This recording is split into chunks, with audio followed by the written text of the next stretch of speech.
adik-adiknya Kak Iva yang cantik dan yang ganteng. Apa kabarnya kalian hari ini? Wah, pasti selalu sehat dan semangat terus ya. Alhamdulillah. Oke adik-adik, untuk hari ini kita tidak bisa belajar bertatap muka sebagaimana biasanya ya. Tapi kalian jangan sedih. Kita masih bisa belajar bersama melalui daring. Apapun keadaannya, harus tetap semangat menuntut ilmu. Bisa adik-adik semua? Wah, adik-adik Kak Iva keren semua. Oke, untuk adik-adik kelas 3 hari ini, Kak Iva akan menjelaskan tentang tema 1, subtema 3 tentang pertumbuhan hewan untuk pembelajaran 1. Oke, sebelum kita memulai pembelajaran hari ini, kita berdoa terlebih dahulu ya, supaya apa yang akan kita pelajari hari ini dapat bermanfaat bagi kita semua. Berdoa dalam hati masing-masing, dimulai.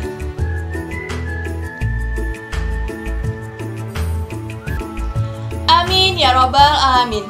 Berdoa selesai. Baiklah adik-adik, untuk yang pertama Kak Iva akan menjelaskan tentang pertumbuhan pada hewan ya. Nah, pertumbuhan pada hewan itu pasti berbeda-beda ya caranya. Ada yang berkembang biak dengan cara bertelur, dan ada juga yang berkembang biak dengan cara melahirkan. Contoh hewan yang berkembang biak dengan cara melahirkan salah satunya yaitu kambing. Hewan yang berkembang biak dengan cara melahirkan disebut juga hewan mamalia. Nah, anak kambing yang baru lahir, tubuhnya masih sangat kecil.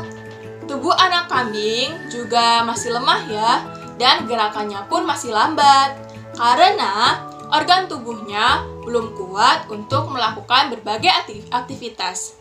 Nah, anak kambing mendapatkan asupan dengan menyusu pada induknya. Anak kambing mengalami pertumbuhan, yaitu ditandai dengan tubuh kambing yang bertambah besar dan bertambah tinggi. Berat badannya juga bertambah loh. Kakinya pun semakin panjang dan besar.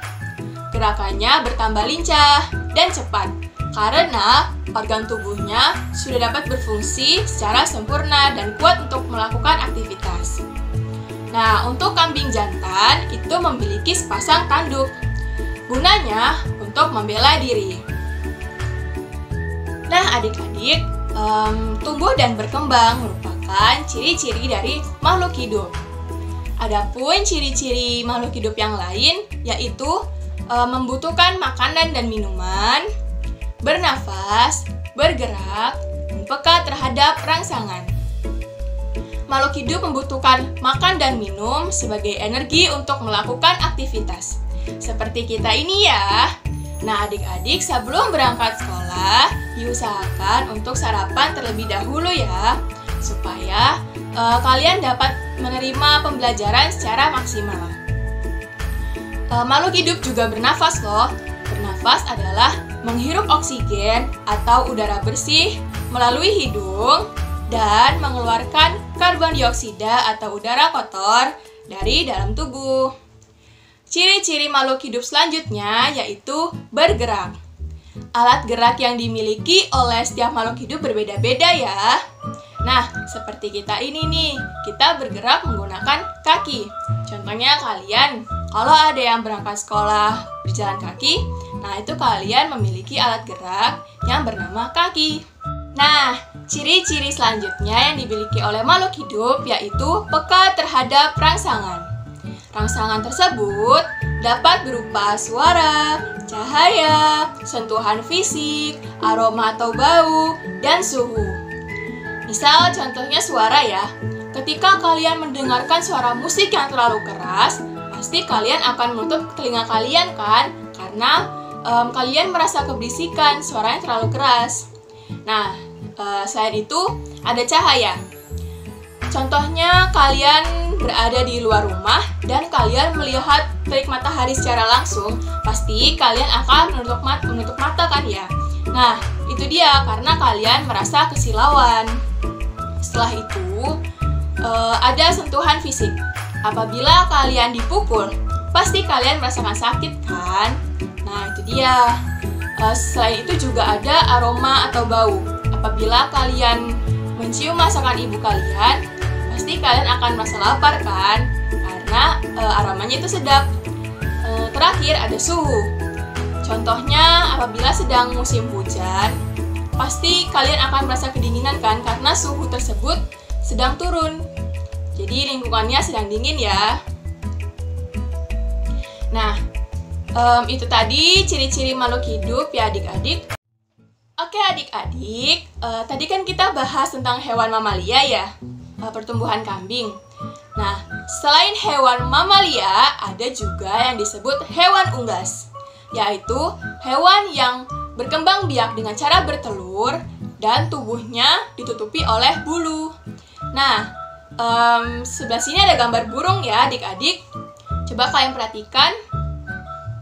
Nah, burung merupakan salah satu makhluk hidup yang berjenis unggas. Burung merupakan jenis hewan unggas yang dapat terbang. Jadi hewan unggas ada yang dapat terbang, ada pula yang tidak dapat terbang ya. Contohnya yang tidak dapat terbang itu seperti ayam, bebek, itik, dan masih banyak lagi. Tahukah kalian, ada di beberapa tempat gambar burung itu sering dijadikan motif hias loh. Nah, motif hias adalah susunan pola hias yang menggunakan kaidah-kaidah tertentu pada suatu bidang sehingga menghasilkan bentuk-bentuk yang indah. Keanekaragaman motif hias disebut juga ragam hias. Motif hias mempunyai jenis yang bermacam-macam. Contohnya motif hias hewan, tumbuhan, manusia, maupun abstrak. Nah, bentuk-bentuk hiasan yang menjadi ornamen tersebut, fungsi utamanya adalah untuk memperindah barang yang dihias. Motif hias dapat berupa gambar hewan dengan berbagai jenis dan ragamnya.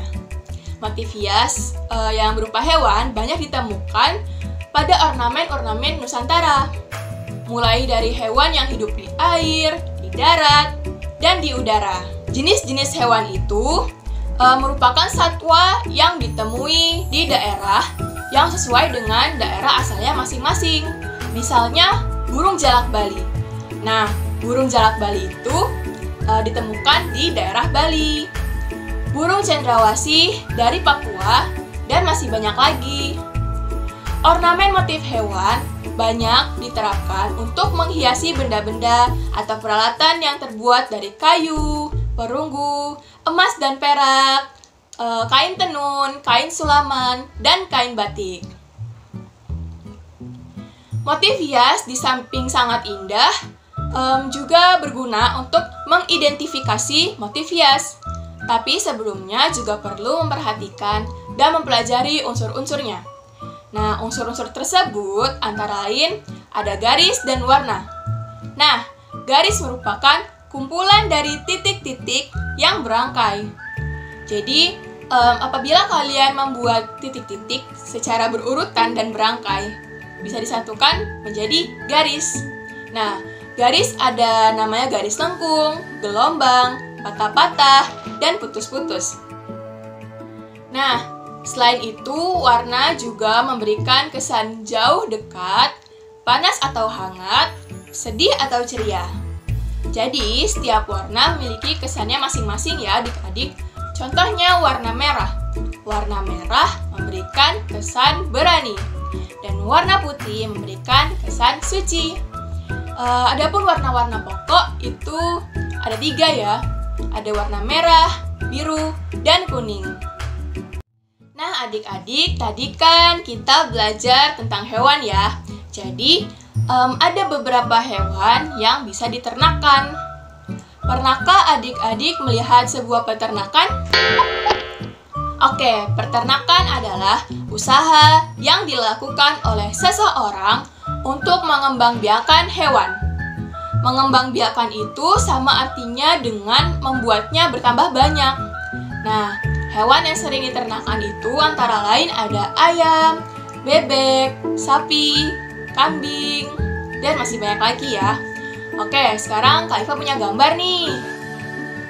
Coba kalian perhatikan gambar ini ya. Nah, ini adalah peternakan sapi.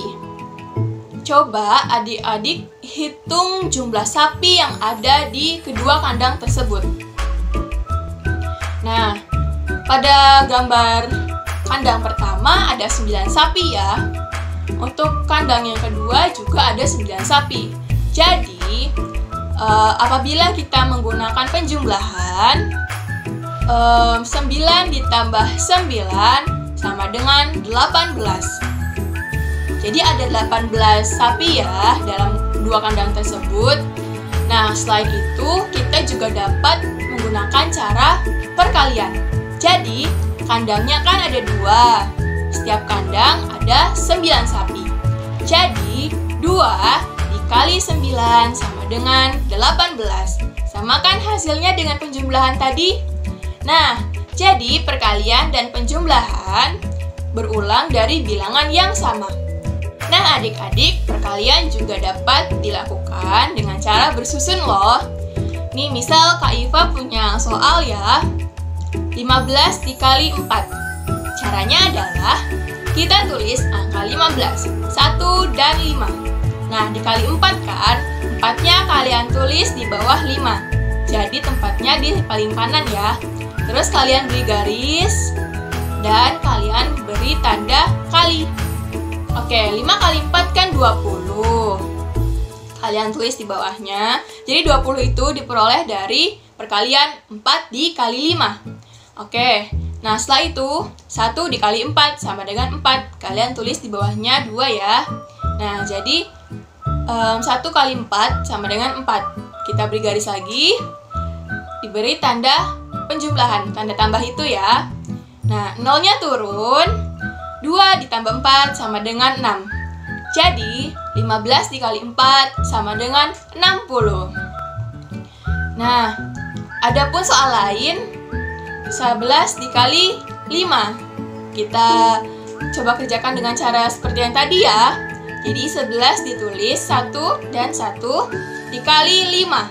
5 ditulis di bawah 1 bagian kanan. Jadi, tulis paling kanan ya adik-adik, diingat. Nah, terus diberi garis, diberi tanda kali. 1 dikali 5 sama dengan 5. Kalian tulis di bawahnya 5 ya, urutannya. Nah, itu kan tadi 1 yang sebelah kanan. Sekarang 1 yang sebelah kiri. 1 kali 5 juga 5. Kalian tulis di bawah. Di bawahnya 5 yang tadi, tapi ditulis di sebelah kiri. Terus kalian beri tanda garis, diberi tanda penjumlahan, tanda tambah ya. Nah, tadi 5-nya turun karena 5 bawahnya tidak ada angka lagi ya. Nah, 5 juga yang sebelahnya itu turun. Jadi 55. Nah, jadi 11 dikali 5 sama dengan 55 ya adik-adik. Nah, adik-adik, tadi kan kita sudah belajar tentang pertumbuhan dan perkembangan pada hewan kambing ya. Kita juga sudah menyebutkan ciri-ciri pertumbuhan pada makhluk hidup.